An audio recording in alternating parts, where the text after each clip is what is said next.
Do you like watching giant robots kick the shit out of creepy bug monsters? Well, I do, and I hope you do too, because today I'll be reviewing an awesome little indie game called Into the Breach. That's right. This game is a tile-based strategy game where you control a team of 3 mechs. Each has its own individual abilities that complement each other. Hopefully complement each other, at least. Using these 3 pieces, you fend off these giant kaiju bug monsters that continually spawn for 5 turns. This is accomplished by pushing, damaging, blocking, and generally just outsmarting the AI. And let me tell you, it's a whole lot of fun. Basically, if I had to sum up what this game was, it's the best possible take on a game of chess. I freaking loved it. Okay, let's get started. First and foremost, the most unique thing about Into the Breach is the badass mech/giant monster scenario it's got going on. This is pasted on top of a traditional strategy game, and personally, it's unlike anything I've ever seen before. The second factor that makes this game a one-of-a-kind ride is the variety of unlockable mech teams at the player's disposal. Trying out new ones is quite an enjoyable experience because each one plays so drastically different from the one before. My personal favorites were the Blitzkrieg team, which focuses heavily on one mech's devastating chain lightning attack, while the other 2 mechs are mostly there to position the monsters to maximize said attack. The other team I really liked playing was the Ice Mechs, which focused entirely on playing passively and waiting out the clock by freezing, blocking, and doing other things just to make sure you stayed alive. It was a really different way to play, and I don't think any of the other teams played out quite the same way. The aesthetics. Into the Breach's pixelated art looks neither bad nor good, and instead sits somewhere in the range I would call acceptable and gets the job done.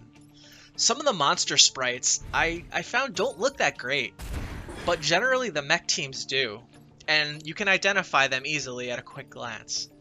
The thing I found most enjoyable about the art, however, was, for the lack of a better term, the spell effects. And what I mean by this are the special effects created by both the abilities you use and the environment. Think lightning storms and erupting volcanoes and, that kind of stuff. A lot of these animations would be right at home in an old Final Fantasy game.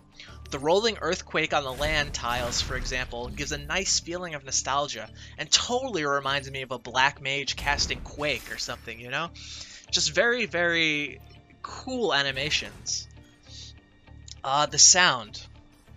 Both the sound effects and the music are terrific, and perfectly set the mood for the mech vs. giant monster chess battles. The music is varied enough that I had no problem with it, and the user interface had nice clicking sounds as well. Overall, the audio was very solid, and I had no complaints. The story.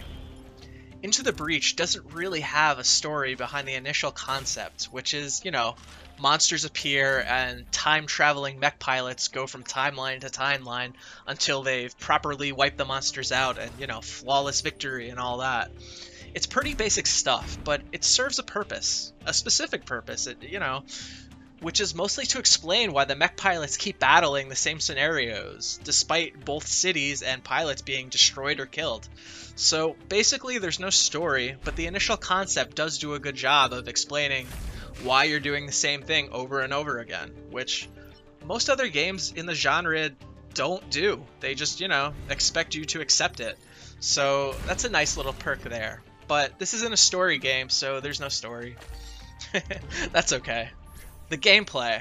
The actual gameplay is fantastic, but without a proper tutorial, I felt lost and disconnected from the experience for my first few runs through the Breach. The combat system is pretty deep, and I found it took quite a while before I knew exactly what I was supposed to be doing. But once you're over the initial learning curve hump, Into the Breach is a joy to play. There's a lot of satisfaction to be had in destroying giant bug monsters with clever strategies. And make no mistake, strategy is a really big part of this game. It is front and center, as it should be in, the strategy genre. Do you go for a straightforward approach with a mech team that does damage and pushback? Or do you pick a team that focuses on dropping clouds of electrified lightning all over the place to both damage and obstruct the enemy's attack path? Overall, there's a lot of options to choose from, and you can play through the game in a variety of ways. Customization is also a big part of Into the Breach. You can change your weapons, upgrade your stats, even change your pilots for unique perks, like starting with a shield bubble or earning extra experience points. Progression happens mostly through unlocking new mech squads, which some are blatantly more powerful than others, but it's still fun to figure out how each one is meant to be played. I'm also happy to report that the game ran flawlessly for me, and I experienced absolutely zero technical issues in my roughly 50 hours with Into the Breach. So, my verdict. My final thoughts. At its core, Into the Breach is an elegant chess battle that really makes the most of its pieces and its tile system. There's enough variety and challenge to satisfy gamers of all levels. The unlockables give it some nice replayability value as well.